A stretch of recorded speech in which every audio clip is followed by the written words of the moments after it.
Hi everyone, it's Victor speaking, and today I'm here to speak about the second full moon in the sign of Aquarius. It's very rare when we have got two full moons happening in one sign, but occasionally it happens, so we want to break it down.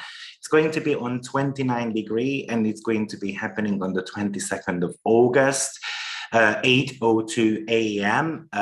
In US time. Now, before we actually go into the video, if you like the video, press like. If you would like to get notified about the upcoming video, then press the notification bell. And also, if you would like to have a reading with myself or Sweaty, then you will be able to find the link in the description box. Now, today we're going to be breaking down what this full moon might mean personally as well as on a world scale. Also, we're going to be speaking about grand trine, what it might indicate. And towards the end, we're also going to be covering Uranus trine Mars as well. So stay tuned till the very end. Now, as I mentioned, this full moon is going to be happening on 29 degrees of Aquarius. So 29 degrees is all about closing a chapter in our life and kind of getting ready for something new. This moon, full moon, is called as a flying up moon. Or usually the reason why, because this is the time when the young birds are finally ready to take the leap and learn to fly. But also it has got different names as well, such as the corn moon, the harvest moon, or the rising moon, because usually this is something to do with like gathering the crops, basically. But also it's also called as the black cherries moon as well, because basically the cherries become ripe around this time. Now, as I mentioned, it's on 29 degrees. And what's also very interesting is that an hour later, moon is going to be moving into Pisces, as well as the sun an hour later going to move into the sign of Virgo as well. So it's pretty much about really closing down a chapter, but we do know that 29 degrees is an energetic degree. It's something usually which is very chaotic.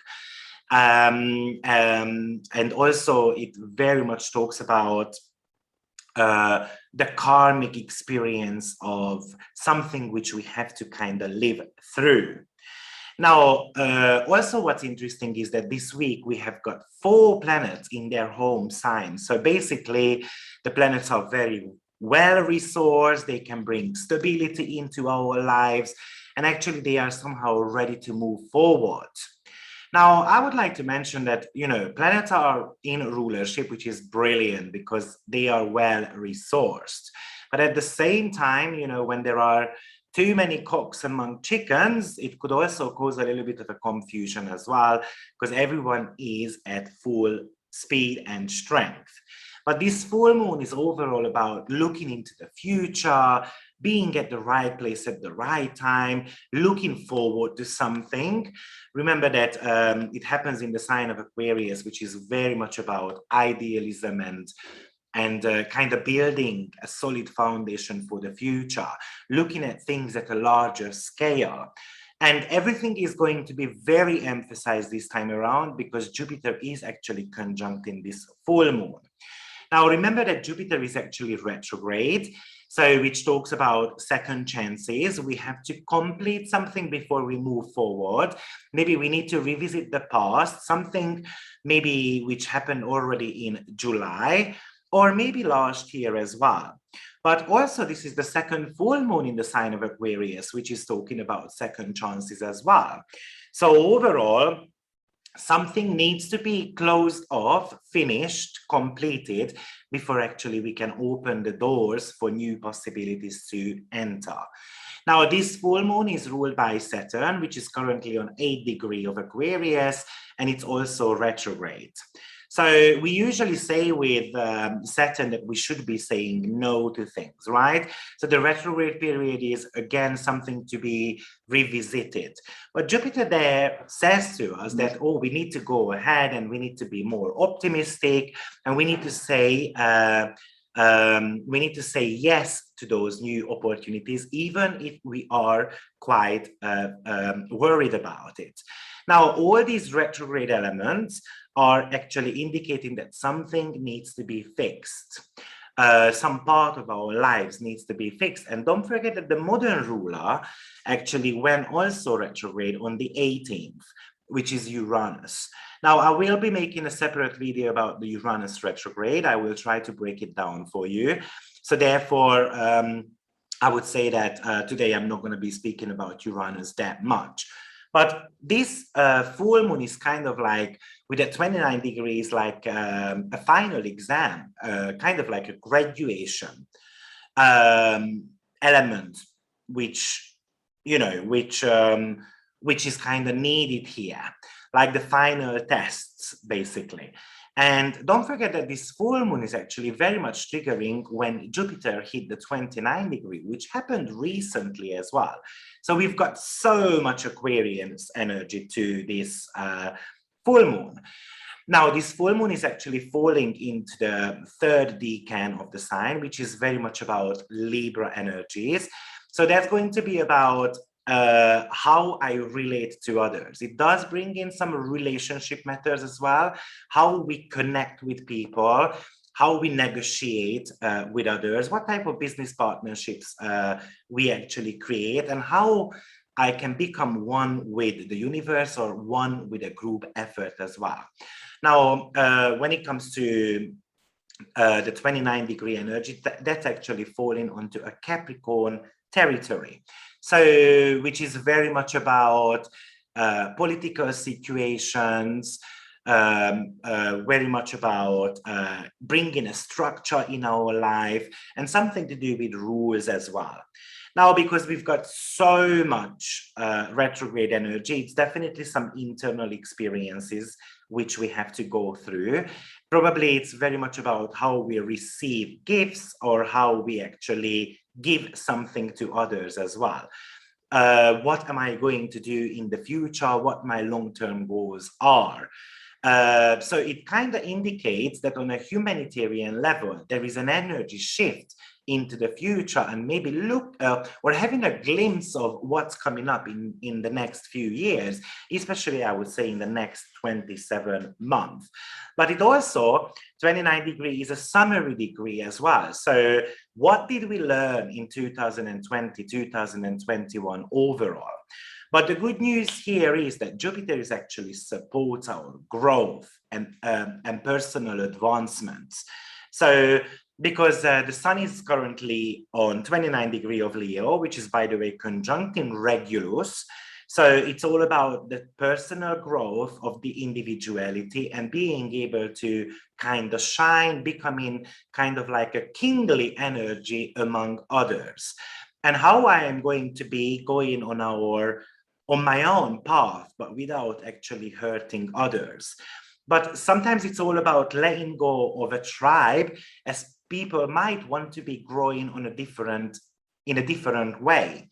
So this full moon is very much about who I want to stick around and who I need to be kind of drifting apart from, because maybe they are actually stopping me from further growth. It is something which you might not be able to give away to others. You're gonna have to learn to kind of maintain your own unique part in this society. Usually the Aquarius lesson overall is very much about to be able to stay alone and not necessarily getting lost somehow in the crowd, but also not sweeping them by or sweeping, you know, like pushing them away, because I might be benefiting from those people who surround me. So Aquarius energy is more about the external energies, the humanity at large, and how I will be able to tackle that. Now, with full moon, the theme always is that something was hidden and it's going to come to light, especially with this Leo Aquarius energy, because Leo is all about highlighting something in the chart. So for instance, I looked at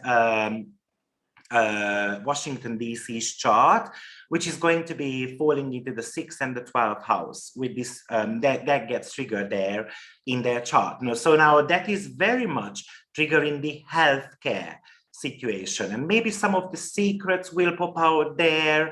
Or 6th house can also talk about the workforce, the labor cost, and so forth. So maybe we're going to be seeing some type of advancements there overall. Now, as I mentioned, this full moon is actually conjuncting Jupiter within a couple of degrees, and Jupiter always invites us to get to know the unknown. Also, this full moon is very prominent because Jupiter will be hitting the 29-degree again sometimes in December. So this full moon is definitely going to be lasting for at least 7-8 months. Now, Jupiter has got that spiritual meaning to this full moon. It really much relates to personal, material, and spiritual growth, which can actually create us some good fortune.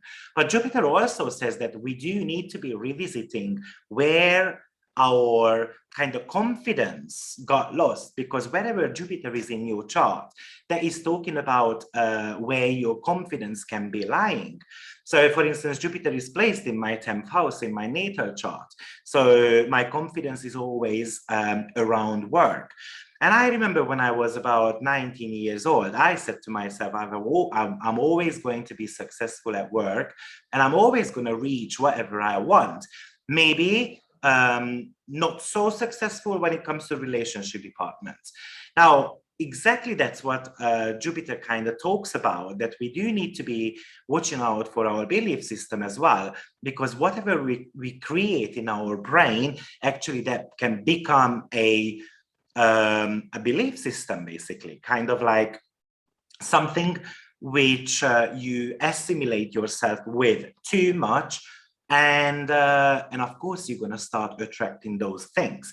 So this Jupiter full moon, very much about you can do whatever you want, you just need to have the positive mindset to it. This full moon is full of optimism and generosity. There is an element of a success and good luck involved as well. Maybe opportunities will arise for personal, material, and spiritual growth. It could be related to travel, education, or how to make money, or even something to do with your intimate relationships as well. Because as I said, it is falling onto Libra decan. So this full moon can be about feeling a little bit happy, or revisiting actually why I don't feel so happy. Maybe I've got a lot more supportive attitude, or looking into why people haven't supported my goals as much as possible. Aquarius is a sign which actually rules over friendship. So it's very possible that some of the intentions of a friend is going to get highlighted here.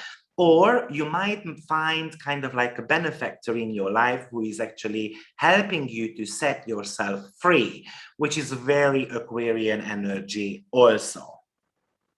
Now, also be careful, because Jupiter magnifies anything, so we can become overly optimistic.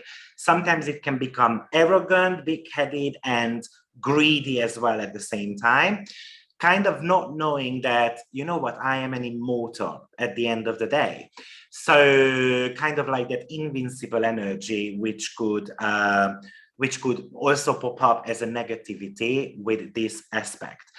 You know, this full moon on 29-degree, full moon overall is all about closing a chapter in our life. So we might need to be actually closing a 12-year cycle in our life by the end of December, when Jupiter is also going to be hitting the 29-degree again, or maybe something you started in May when that Aquarius and Leo energy kind of got activated. Leo very much tells you that you're going to have to trust yourself, trusting your ability, and to be true to yourself. So you don't necessarily need to become one with others, but you shouldn't be pushing them away either, because you can easily get lost in the crowd. That moon in Aquarius, which is very much about downloading spiritual information, actually it kind of wants you to get back to that galactic center for a second, even though there is nothing combining the galactic center here. But the Jupiterian energy is somehow bringing that into the picture, that we must kind of recharge our batteries very shortly, taking a step back, but having a leap of faith as well at the moment, that we are able to achieve something. So, as I mentioned, Uranus has just gone retrograde recently. So it definitely shows that we're going to have to slow down a little bit. And we know that Uranus and Saturn have been squaring each other for millions of years now. So we have spoken about Saturn-Uranus square quite a lot, so I won't be going into deeper. You can actually check out my videos on that. What's also very important, though, to mention that Uranus is actually trining Mars, which is very exact. So one of the planets, Mars, is actually in the sign of Virgo, which talks about the routine, the health regime, kind of like the physical body, getting out there to run in the park or going to the gym and so forth. But also Mars kind of wants to cut things away as well. What these two does is that they give you stamina and strength to go in a different direction. So it could be very productive period of time coming up for us. So overall, Mars-Uranus is actually making us very initiative. It brings some element of excitement. It wants to go for adventure, which is actually very much aligned with Jupiter conjuncting the full moon as well in Aquarius. Both Jupiter and Aquarius are all about trying out new things. It wants to kind of have a freedom. So Mars trine Uranus actually can help you to achieve that freedom, or at least it makes you become willing to go for new opportunities. It can bring in new activities in your life, new kind of feelings. You can feel exhilarated, very excited. You can have actually strong instincts or a daring attitude to kind of take risks currently. And you can become, it might be about that I'm just gonna go for a new workout routine or some type of new healing energies which I'm going to be trying out, or overall I might want to be taking a new life direction. But with this Uranian energy, it's all about making the necessary changes in our life. It might be just about changing my perspectives, how I look at the world at large, or how I look at my life at large. But it gives you the element of ability to do something, to act on something, or even to manifest as well. Now, Mars and Uranus combination is actually quite a hot combo, let's be honest about it. Even with a trine, it really can push you to your limits. But thank God, both of them are in earth signs, which kind of helps us to ground ourselves a little bit. With Mars and Uranus, it really gives us enthusiasm, for instance, or it really allows us to be frank, we should be watching out for any type of accident possibilities as well. I need to mention that because it is somehow possible that we are going to be, lucky in one sense when it comes to accidents or cut and bruises and so forth. But it's all about pursuing your personal goals. But with this aspect, we always need to be a little bit more moderate, well considered as well, because they are very hot planets. It makes us take risks. We can spend money on, easily, which we actually don't need. But this is a combo which is allowing us to actually achieve some type of success as well, very easily. Okay, now, another thing which worth mentioning here is that we also have got a beautiful Saturn and Venus trine as well. Now, I would like to point out that this is very important actually, because Venus is the co-ruler of this full moon. And it's actually talking about being able to commit or trying true love or being able to be committed to something. So relationships actually can benefit from this. It's very possible if you are single that you're going to meet someone, but that person might be from a different age group. So someone younger or older, it doesn't really matter, but usually it could show a minimum of 7-year age gap between two people. But if we are talking about an existing relationship, you can really benefit from this also, because it could really talk about you know, some element of showing commitment. So it can be something like an engagement, for instance. Now, also what came to my mind in regards to the Mars and Uranus aspect, that, you know, Mars in Virgo is very much about creating checklists. Mars is very much trying to be organized this time around, but Uranus says, you know what, let's just go ahead. We don't need all these hesitations. So with this Uranus can bring, though, some sudden twists and turns in our life. You know, you might actually believe that you are all set when it comes to, for instance, a new project, but then all of a sudden something comes up and there needs to be an element of flexibility involved here, right? So, but as I mentioned, they are in earth signs, so which has got that cooler quality. It helps us to be staying more grounded, but this is kind of against the essential meaning of these two planets, which is all about speed. So even though it's a trine, there is a little bit of a drama involved here. And probably because the full moon is highlighting this energy, so some type of energy needs to be released.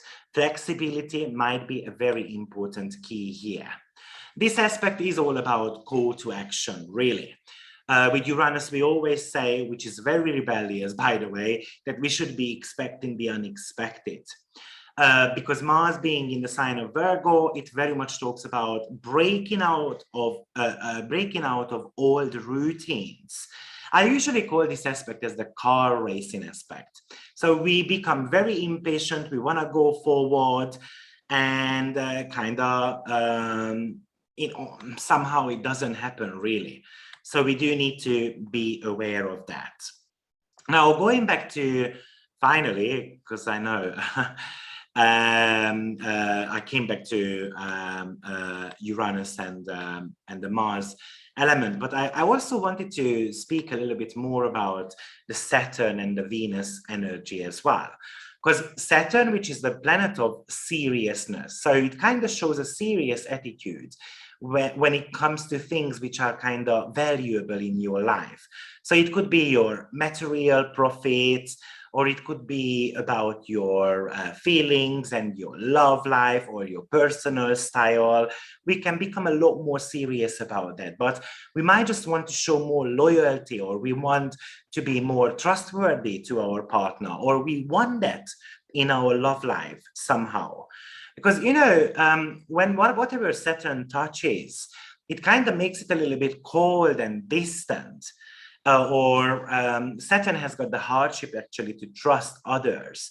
So even though here there is an element of letting go of some of the trust issues I might have, typically this aspect really has got a good sense of timing, or just a good sense of people around us, right? So it kind of talks about the fact that I exactly know who I can turn to when it's needed.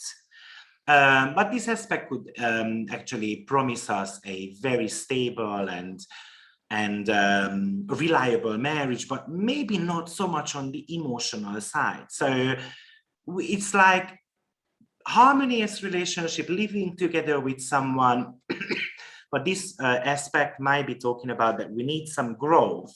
And there's the trine element in our relationship when it comes to having some type of fun, for instance. right? Very possible with this Venus that we might be attracting actually a very reputable or someone who has got a good social status type of person, maybe someone who is actually older or just independent overall, because Saturn is in the sign of Aquarius. Or we might just try to kind of apply some practical sense when it comes to our financial situation. So maybe I put my spending a little bit on hold, right? Or it might bring you a very good sense of financial abilities, like what to invest into, what not to invest, and so forth. Actually, this aspect for me is one of the aspects which could talk about prosperity in our life, but probably when it comes to financial or governmental institutions, for instance, but also it could be something around art, or something which actually includes traditions, or something which is all about structure, clarity, clear shapes and forms and colors overall. Okay, and also this aspect kind of talks about staying forever young as well, in a sense. But there is an element of a karmic energy to it. The reason why I wanted to dive into this Saturn Venus trine a little bit more, because at the end of the day, Venus rules the decan of the moon, and also the main ruler is Saturn as well. So overall, we've got so many good energies running around with this full moon that I would say that, yeah, if you are able to leave something behind, then actually it's very possible that you are going to be having a couple of good 6 months. But don't forget that at the end of the day, it's going to be about having enough optimism. That Moon and Jupiter conjunction is all about growing when it comes to our emotional well-being, having a lot more positive attitude towards the world, or even towards your personal difficulties and in life as well. So it talks about acceptance, looking at things from a more philosophical angle, being a little bit more generous. It could talk about very much about altruistic people as well, but it invites you to care for others a little bit overall. Now, as I said, I wanted to touch base on Grand Trine as well, because we've got a very beautiful Grand Trine going on in this chart. And the Grand Trine is actually between Saturn, Venus, and the North Node. So with the North Node, which is all about our personal growth overall, it very much talks about that taking a different approach in our life.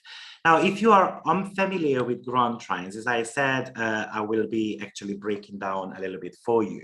So the Grand Trine is an aspect pattern, which is actually bringing 3 planets together who are in trine. So basically, it's creating a triangle shape.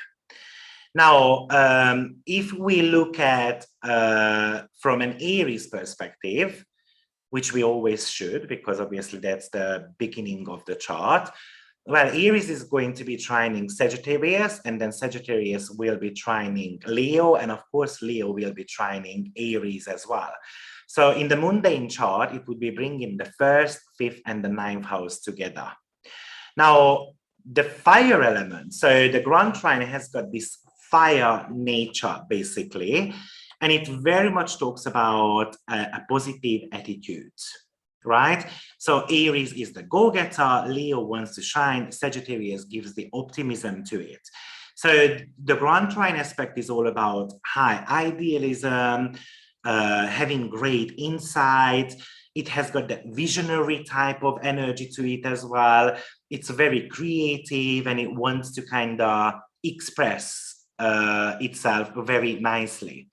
So usually people who are having a Grand Trine in their chart, they could be full of faith, they could be quite confident overall, or they have got just a very good sense of timing, being at the right place at the very right time as well.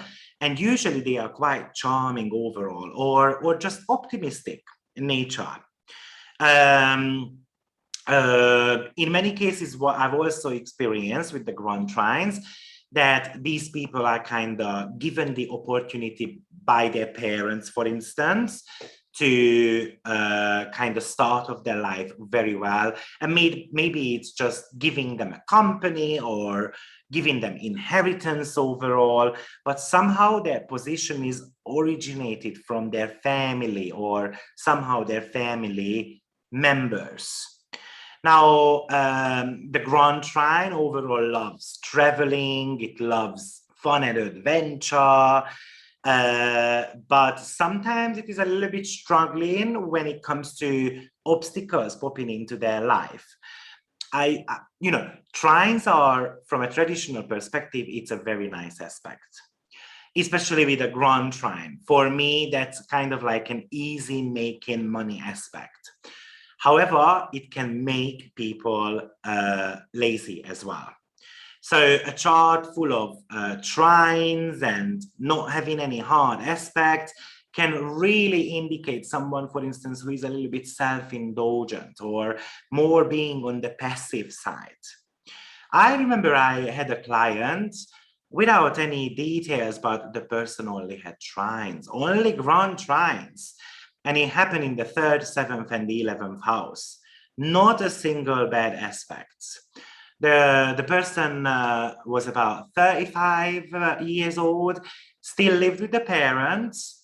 The parents bought him a house and stuff like that. And he had plenty of struggle in his life, which he wasn't able to overcome.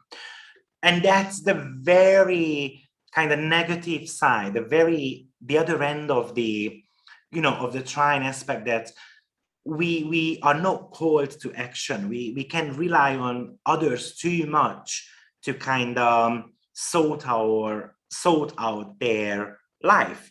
And remember, as I mentioned, trines are Jupiterian energy. So we've got kind of like a 3 times Jupiterian, you know, energy here. And the negative side of the Grand Trines is that they are very flexible, but when it comes to finding security or kind of like having the stamina to achieve something, that might be a little bit, you know, challenged here.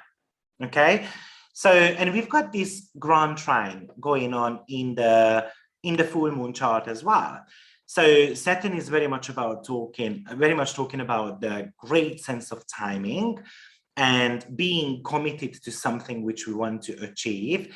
Venus talks about doing something which we enjoy, and North Node is all about creating a new karma for ourselves.